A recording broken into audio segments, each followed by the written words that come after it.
በስመ አብ ወወልድ ወመንፈስ ቅዱስ አሐዱ አምላክ። ጥቅምት 15 በዚች ቀን ከኒቆምዲያ አገር ቅዱስ ቢላሞን በሰማዕትነት አረፈ። የዚህም ቅዱስ አባቱ ጣዖት አምላኪ ነው። እናቱ ግን ክርስቲያን ናት። ጥበብንም አስተማሩት። ከዚህም በኋላ ስሙ አርማላስ ከሚባል ቄስ ጋር ተገናኘ። እርሱም ክብር ይግባውና የጌታችን ኢየሱስ ክርስቶስን የቀናች ሃይማኖት አስተማረው። የክርስትና ጥምቀትንም አጠመቀው። ታላቅ የሆኑ ድንቆች ተአምራትን የማድረግ ሀብትን እግዚአብሔር እስከሰጠው ድረስ በጾም በጸሎት ታላቅ ገድልን ተጋደለ። በአንዲት ቀንም ለዓይኖቹ መድኃኒትን እንዲያደርግለት አንድ ዕውር ሰው ወደ እርሱ መጣ። ቅዱስ ቢላሞንም በአብ በወልድ በመንፈስ ቅዱስ ስም እያለ በዕውሩ ዓይኖች ላይ የመስቀልን ምልክት አደረገ። ያን ጊዜ ዓይኖቹ ድነው አየባቸው፣ ጤነኛም ሆነ።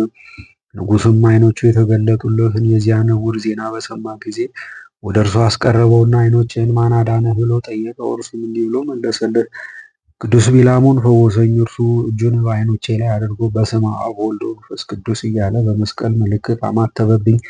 ያን ጊዜ አየው። ይህንንም ብሎ እኔ ክርስቲያን ነኝ እያለ በንጉሡ ፊት በግልጽ ጮኸ። ንጉሡም ራሱን በሰይፍ እንዲቆርጡ አዘዘና ቆረጡት። የምስክርነት አክሊልንም በመንግስተ ሰማያት ተቀበለ። ከዚህም በኋላ ወታደር ልኮ ቅዱስ ቢላሞንን አስቀረበው። ስለ ሃይማኖቱም በጠየቀው ጊዜ እርሱም ክርስቲያን ነኝ ብሎ በፊቱ ታመነ። ንጉሡም ብዙ ሽንገላን በመሸንገል አባበለው፣ ብዙ ቃል ኪዳንም ገባለት። ባልሰማውም ጊዜ በእርሱ ላይ ተቆጥቶ ድምፁን ከፍ አድርጎ ካልሰማኸኝ እኔ ጽኑ ስቃይን አሰቃይሃለሁ አለው። ቅዱስ ቢላሞንም እኔ ከስቃይ የተነሳ ፈርቼ ሃይማኖቴን ለውጬ ፈጣሪን አልክድም አለው። ከዚያችም ቀን ጀምሮ በብዙ አይነት ስቃይ በብዙ ቀኖች ውስጥ ማሰቃየትን ጀመረ።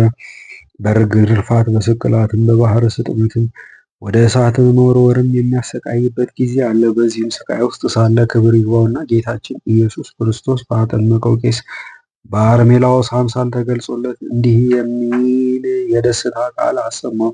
የመረጥኩህ ቢላሞን ሆይ ደስ ይበልህ፣ እኔ ሰማያዊ መንግስትን አዘጋጅቼልሃለሁና።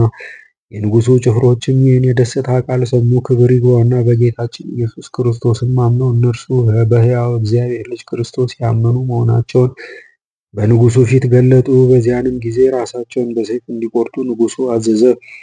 ቅዱስ ቢላሞንንም እንዲቆርጡ ታዘዘ። ከእሊህ ጭፍሮች ጋርም እንዲህ ገድሉን ፈጸመ። ቁጥራቸውም 158 ነው። የሰማዕትነት አክሊልንም በመንግስተ ሰማያት ተቀበለ። እግዚአብሔር ምስጋና ይሁን። እኛንም በዚህ ሰማዕት ጸሎት ይማረን፣ በረከቱም ከኛ ጋር ትኑር ለዘላለሙ አሜን። በዚችም ቀን የቢላሞን ማህበር የሆኑ የ158 ሰማዕታት መታሰቢያቸው ነው። ደግሞ የሰላቲዮን፣ የአጥራኪስ፣ የኢናፍር፣ የአድራኒቆስ፣ የአርሞሊስ፣ የአርሞቅስ፣ የአድማንያ፣ የአርሚስ፣ የቅድስት ጾመታ፣ የአባት ኢሳይያስ፣ የጳውሎስ ረድ፣ የሲላስ እና የሐዋርያትም የዕረፍታቸው መታሰቢያ ነው። ለእግዚአብሔር ምስጋና ይሁን። እኛንም በጸሎታቸው ይማረን፣ በረከታቸውም ከኛ ጋር ትኑር ለዘላለሙ አሜን።